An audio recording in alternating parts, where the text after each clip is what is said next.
Maniniwala ka ba kapag sinabi kong para tayong isang gagamba sa sobrang paggamit sa AI?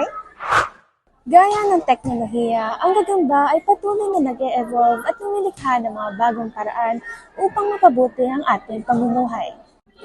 Ang gagamba na may kakaibang kakayahan sa pagbuo ng kanyang tirahan, ang teknolohiya rin ay may kakaibang abilidad na lumikha ng mga bagong solusyon sa mga suliraning kinakaharap natin.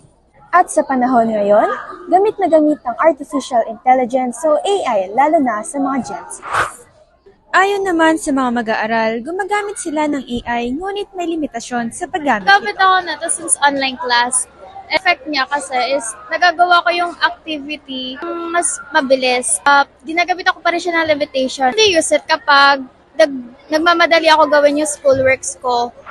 Natutulungan po niyang palawakin yung mga kaisipan ng mga kabataan.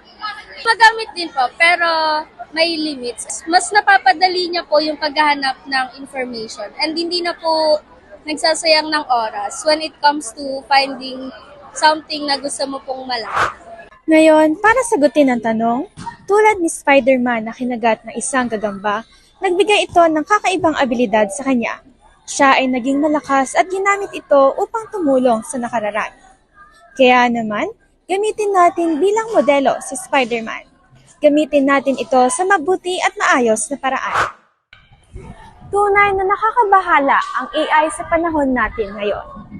Ngunit tignan natin ang kabilang panig, tignan natin ang mabuting epekto nito. Sabi nga ni Uncle Ben, With great power comes great responsibility.